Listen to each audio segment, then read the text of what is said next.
Bonsoir et bienvenue à tous. Le sommaire de ce journal.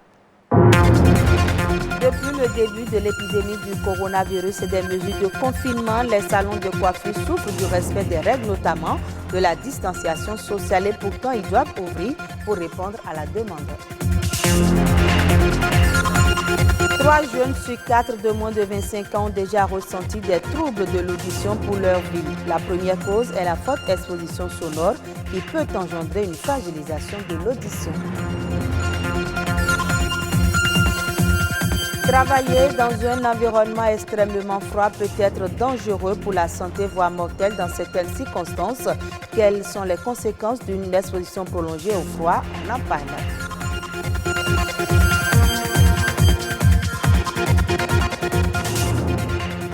Merci de votre fidélité au nombre des lieux rassemblant plusieurs personnes à la fois. On compte les salons de coiffure, ces endroits où la distanciation sociale n'est pas facile à respecter. Pourtant, le contact entre clientes et coiffeuses peut être un vecteur de transmission du coronavirus. Comment donc se déroulent aujourd'hui les activités de coiffure dans les salons? Edwige Agossou, Nadei Sani pour plus de précisions. Dans ce salon de coiffure situé en plein cœur de Cotonou, les habitudes ont changé depuis environ un mois. En cause, le Covid-19. Les mesures barrières pour limiter la propagation de cette pandémie sont de mise. Le port de masque est systématique et pour les coiffeuses et pour les clientes. En amont, pour avoir accès au salon, il faut se laver les mains à l'eau et au savon. Nos instruments sont stérilisés avant et après la prestation. Nous désinfectons encore à l'alcool. Déjà, le personnel est limité, donc du coup, on ne peut plus prendre autant de clientes. C'est vrai que ça joue un peu sur l'économie, mais on travaille un peu avec le système de rendez-vous. Les clients qui viennent sans rendez-vous, qu'on a déjà pris, les autres, on essaye de leur expliquer qu'ils peuvent venir à tel moment, le temps de finir avec ceux qui sont déjà là. Ici, plus question d'utiliser la même serviette pour plusieurs têtes. Une règle qui est observée aussi bien par les coiffeuses que par les coiffeurs. L'Institut de beauté est mixte. On prend la tondeuse, on nettoie avec alcool. On prend la brosse, on nettoie avec alcool. La peigne aussi, on nettoie avec alcool avant de commencer. Et le client même voit que ici, c'est propre. Tout est mis en œuvre pour rassurer la clientèle. Autre salon, même observance, les gestes barrières contre le coronavirus sont strictement respectés. Même si aucun client n'a voulu se prononcer, ils sont exigeants. On a essayé de suivre les recommandations du gouvernement. On nous a beaucoup préconisé le lavage des mains. Donc on a essayé de mettre un dispositif en place pour le lavage des mains. Nous avons du gel alcoolisé qui est là. Et on nous a demandé que tout le monde soit masqué. Donc on a les masques. On essaie de mettre les gants. À chaque fois, on essaie de les changer pour chaque client. Et puis on essaye de toujours garder une distance, même si ça ne fait pas les 1 mètre, au moins une distance de 0,50 pour épargner les clients, pour que nous puissions nous-mêmes nous épargner. À Cotonou, plusieurs salons de coiffure, n'ayant pas installé le dispositif de lavage des mains, ont décliné notre sollicitation. Selon certains, le dispositif serait en cours de fabrication. En attendant la fin de la pandémie, bon nombre de femmes optent soit pour les foulards, soit pour les perruques, déjà en vogue depuis quelque temps. Les assureurs marocains reçoivent un coup de pouce du régulateur face aux risques liés au Covid-19 dès cette année 2020. Une provision de 60% devait être constatée sur les primes ou cotisations encaissées par les intermédiaires d'assurance et non reversées dans les délais. Cela signifierait que les assureurs creusent dans le marge pour satisfaire à cette exigence. Pour le moment, la mise en application de la mesure est reportée à 2021 et dès 2022, on passera à une provision de 100%. Le régulateur marocain a aussi pris des dispositions pour amortir le choc de perte potentiel subi par les assureurs dans leurs opérations de placement sur les marchés financiers, en l'occurrence celui de la bourse de Casablanca.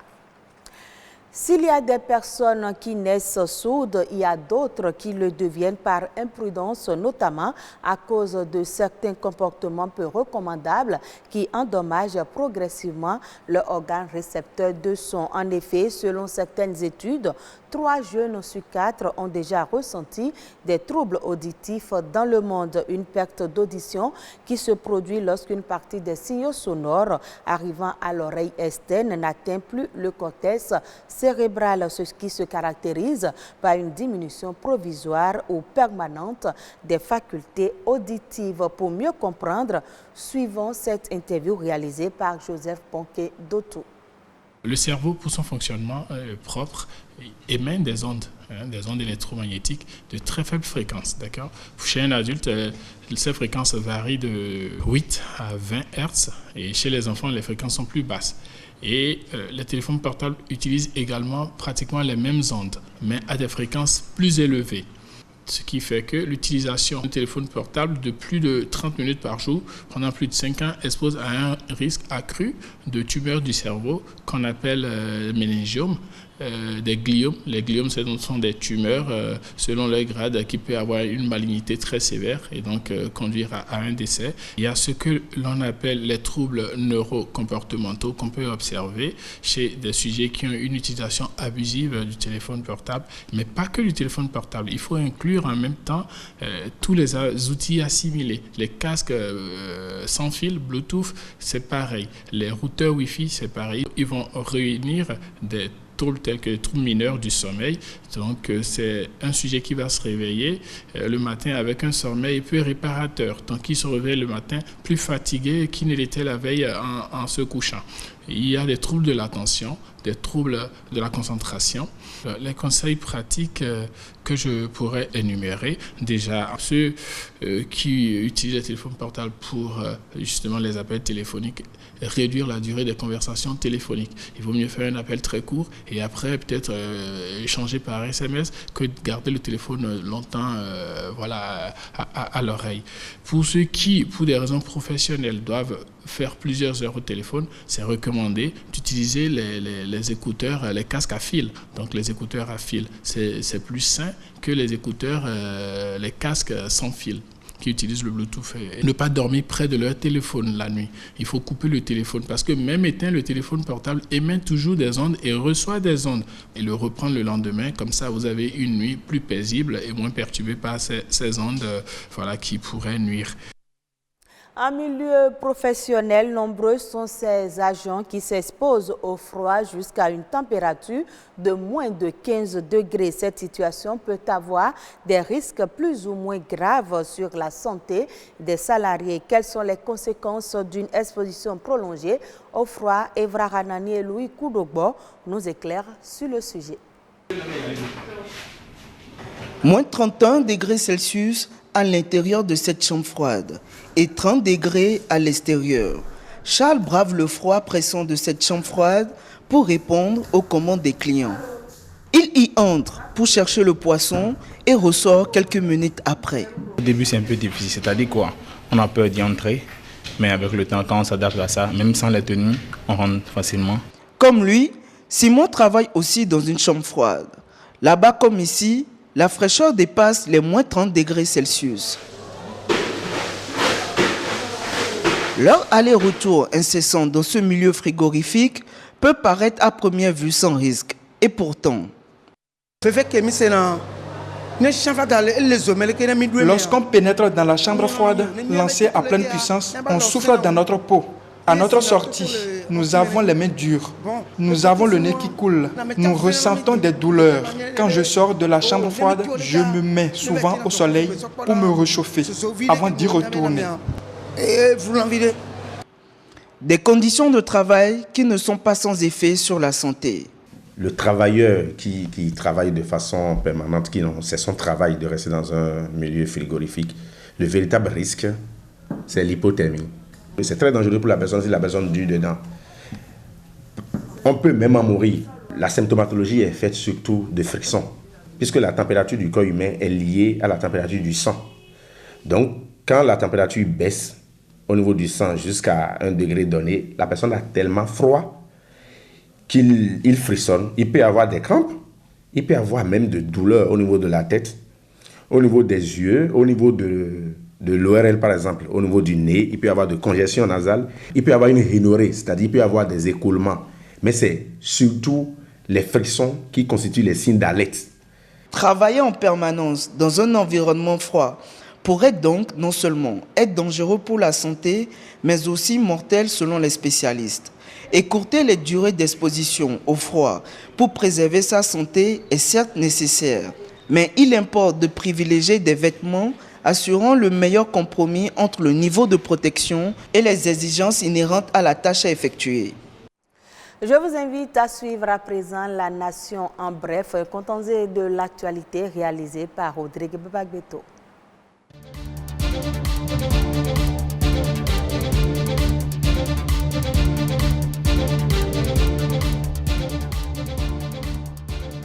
De bons résultats à l'actif du Bénin dans la lutte contre la Covid-19. C'est ce qu'il faut retenir de cette sortie médiatique du ministre de la Santé du Bénin. À la télévision nationale, Benjamin Rompati a informé qu'au total, 6 nouvelles guérisons sont enregistrées. Un chiffre qui fait passer à 33 le nombre de guérisons que connaît le Bénin depuis la détection du premier cas à la mi-mars. Le Bénin compte à ce jour 64 cas de coronavirus, dont un décès. 30 personnes testées positives à la Covid-19 sont actuellement sous traitement. Les autorités béninoises informent que pour le moment, les personnes atteintes sont traitées à la chloroquine et d'autres molécules.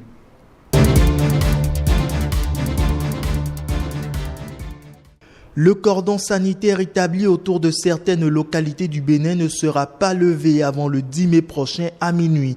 La mesure d'établissement du cordon sanitaire dans le cadre de la lutte contre la propagation de la pandémie du coronavirus est maintenue. C'est ce qu'a indiqué le ministre de l'Intérieur et de la Sécurité publique par le biais d'un communiqué de presse. Le cordon sanitaire comprend les communes de Cotonou, Abomey-Calavi, Alada, Ouida, Toribocito, Bomassé, Tofo, Zé, Soava, Agégué, Semekpoji, Porto Novo, Akpromisrete, Adjra, Achupa. Au sein de ces localités, le port de masque est obligatoire en tout lieu, insiste le communiqué.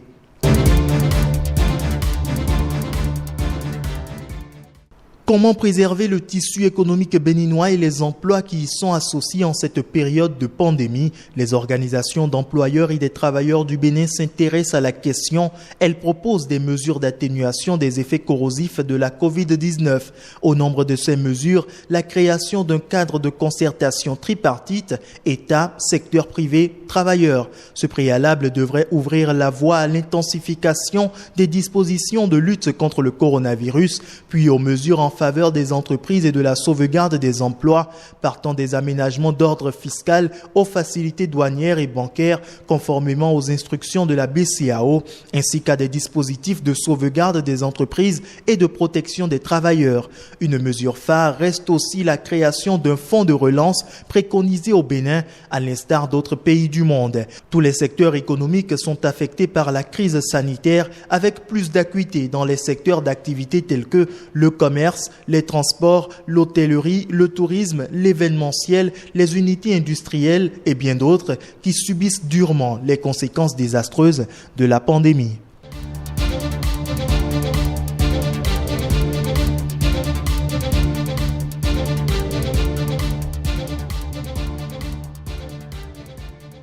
Et ce sera tout pour ce journal. Très bonne suite de nos programmes.